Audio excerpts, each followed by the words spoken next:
नमस्कार दर्शक बंधु पीएसपी स्टूडियो ओडिया चैनल को मु आपको स्वागत जनाऊँगी पार्थसारथी पंडा। दर्शक बंधु आज वीडियो रे आमे देखिबा पाइल्स बा अर्शर कष्ट को आपण घरे बसी केमिति कमे पारिबे।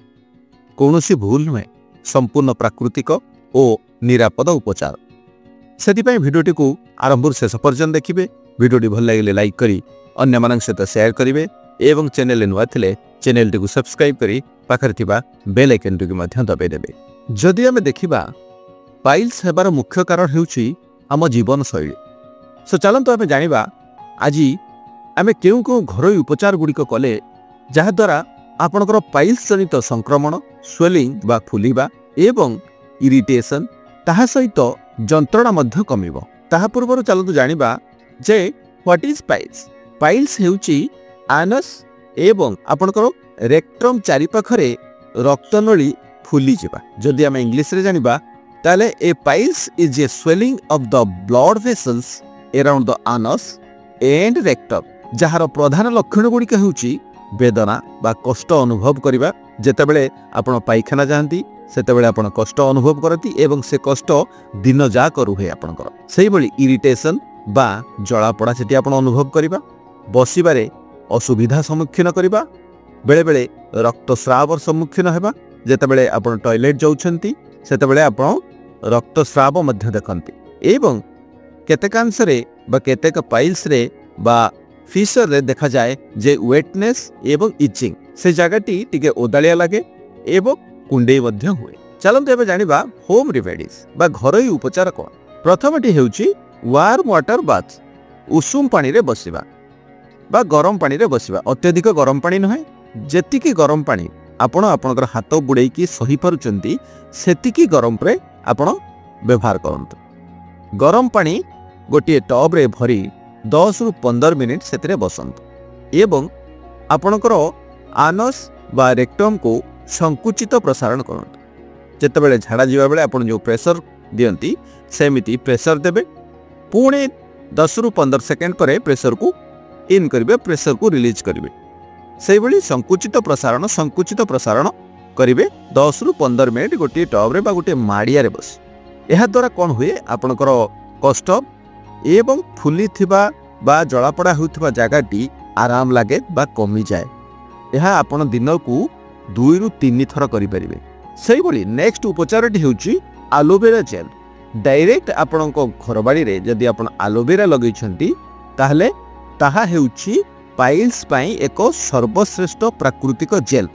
जहा को आपण डायरेक्ट से जेल को आपणकर पाइल्स जगह रे व्यवहार करि परिबे। जहा द्वारा एहा शीतलता दिए, फिशर एवं फाटिथिबा स्किन को मध्य ठीक करे बा हील करे। एवं आउ गोटे आपण काम करि परिबे सेही एलोवेरा जेल आपण 1 रु 2 चम्मच उषुम पानी रे मध्य सेवन करि परिबे। जा द्वारा आपणकर पेट ठीक रहइबो, कॉन्स्टिपेशन मध्य क्लियर हबो। एहा आपण को दिन को 2 थर करिया पे पड़िबो। नेक्स्ट होची कोकोनट ऑयल बा नोडिया तेल। नोडिया तेल जदि आपण से इन्फेक्टेड एरिया रे लगाई देउछंती ताहले स्किन को एहा प्रोटेक्ट करे, इरिटेशन एवं कुंडे हवा मध्य कमाई थाए। चतुर्थ हेउची त्रिफला पाउडर बा त्रिफला चूर्ण। जदि कोनोसी व्यक्तिंकर अत्यधिक कॉन्स्टिपेशन हेउची सेमानक पई एही त्रिफला अत्यंत उपकारी। राति रे 1 चम्मच त्रिफला पाउडर आपण उषुम पानी सहित सेवन करंतु। 5 नंबर जदि आपणकर कॉन्स्टिपेशन हेउची किंबा पाइल्स ऑलरेडी हेई जाईची ताहले आपण निश्चित भाबरे अधिक फाइबर युक्त खाद्य खाइबे। सेति पई आपणको फल, सबुज पनीपरिबा, साग, ओट्स एवं गहम रुटी इत्यादि आपणको सेवन करिया पय पड़ियो। जदि आपण हाई फाइबर युक्त खाद्यर लिस्ट जानिया पय चाहुचंती ताहले आपण कमेंट जरिया रे मध्य पचारि परिबे। 6 नंबर उपचारटी हेउची ठंडा पैक। जदि आपणको घरे फ्रिज अछि एवं सेथिरे आइस बैग अछि ताहले सेही आइस बैग को आपण सीधा सड़क आपणकर पाइल्स जगह रे लगाई परिबे। एहा होची एक टेम्पररी उपचार। जदि आपण पाइखाना आसीबा परे आपणकर इचिंग कष्ट बा बथा आपणकर अधिक बढ़ी जाए ताहले आपण एही आइस बैग को टेम्पररी हिलिंग रूप में व्यवहार करें जहाँद्वारा कि आपणकर कष्ट जंत्रणा किछि मात्रा रे निश्चित रूपे कमिजिवो। 7 नंबर पॉइंट होउची अत्यधिक पानी पीवा।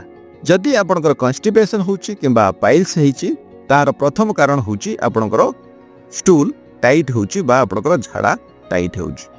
सो सेति पई आपनको दिन को 8 ରୁ 10 ग्लास पानी निहाती रूपे पीवा आवश्यक। मीन्स जदि आम देखा ताले 3 ରୁ 4 लिटर मिनिमम 3 ରୁ 4 लिटर पानी से व्यक्ति माने निहाती पीवा दरकार। चलंतु एबे जानिबा आपण केउ केउ जिनिस को अवॉइड करबा दरकार। जदि आपनकर पाइल्स हेची ताहले आपण लंका खट्टा एवं अत्यधिक तेल को अवॉइड करबा दरकार। अधिक समय बसिबा को मध्य आपण अवॉइड करत। जदि आपण बसिक काम करूछंती ताहले प्रत्येक 30 मिनिट रे थरे आपण 5 मिनिट रो ब्रेक नियंतु बुलाबुली करी आसंतु। केतेबेले आपण डाक्टर को देखेबे यह है घरोई उपचार आपण भाबुती घरोई उपचार रे मोर संपूर्ण भाव ठीक हेजबो ताहा बिल्कुल रूपे भूल।